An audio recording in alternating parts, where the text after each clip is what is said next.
Hello everyone, today I'm going to be continuing the reading of Blaire Wilson's second book by Jennifer Castle. Chapter 8, Like Oil and Water. What the heck? Oh my gosh, what happened? I just rounded the corner of the school hallway and bumped into a crowd of kids gathered in the doorway of our classroom. What's going on? I asked. Thea turned around and pulled me into a spot next to her so I could see what they were looking at. Our desks, rearranged into groups of 4. Good morning, everyone, Miss Lewis called, waving us in. Please find your new spots. Everyone started running through the room, searching for their desks. Amadi found hers and called, Blaire, over here. We're in the same group. Who else are we with? I asked, walking over. There was my desk with the pencil holder I'd made by wrapping an old soup can in red metallic duct tape.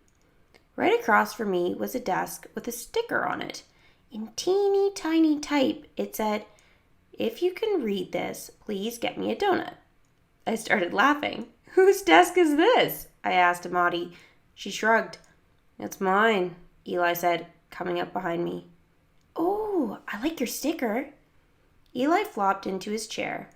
He didn't look at me or Amadi or the other boy at our table, Lucas. I slid into my own chair.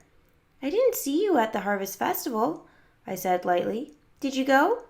Nope, Eli said. Oh, well, what did you do on the weekend? Eli shrugged.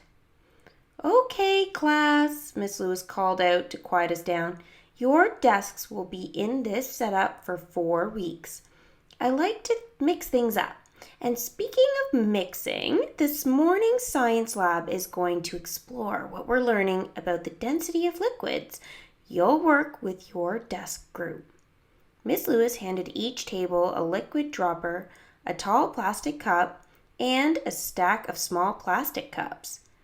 Then she went around and filled our small cups with water. Rubbing alcohol, honey, dish soap, vegetable oil, blue food coloring, and corn syrup.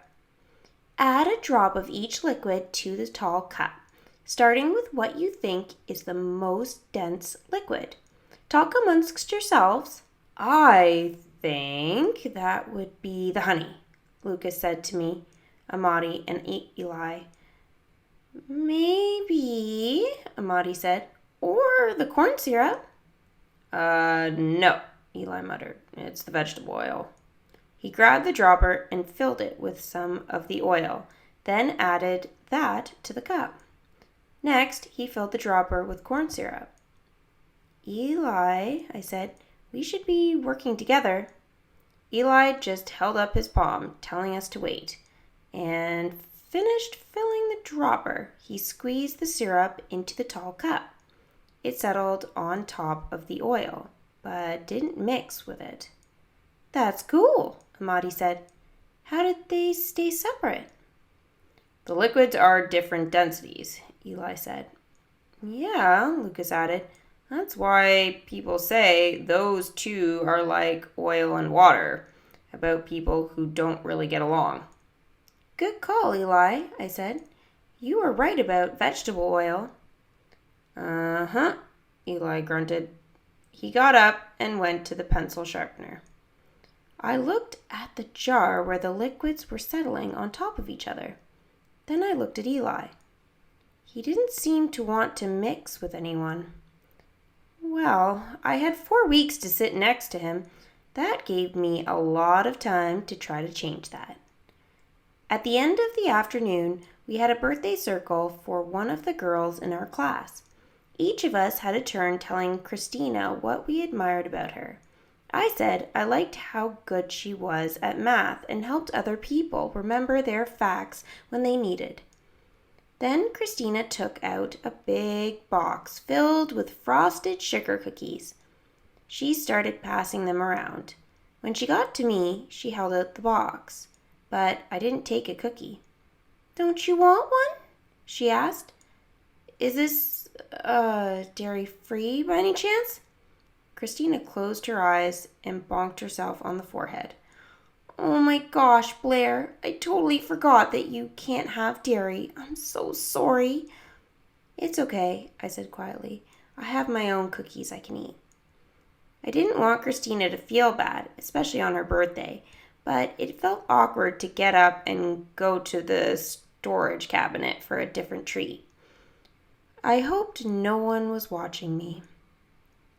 When I got back to the circle, the other kids were eating their cookies, talking and laughing. No one said anything to me about my cookie, but I still felt awkward. I watched my friends lick frosting off their fingers like it was no big deal. For them, it wasn't, but it was for me. That hurt my feelings as much as someone teasing me about the foods I couldn't eat. Oh, that's so sad. That's such a sad way to end the chapter, but that is the end of chapter 8. So still no more information about Eli, but I guess we have an opportunity to find out a little bit more about him through the coming chapters, since now they sit beside each other, which is going to be really exciting. So hopefully you guys enjoyed this video. Make sure to give it a thumbs up, and thanks for watching. See you soon.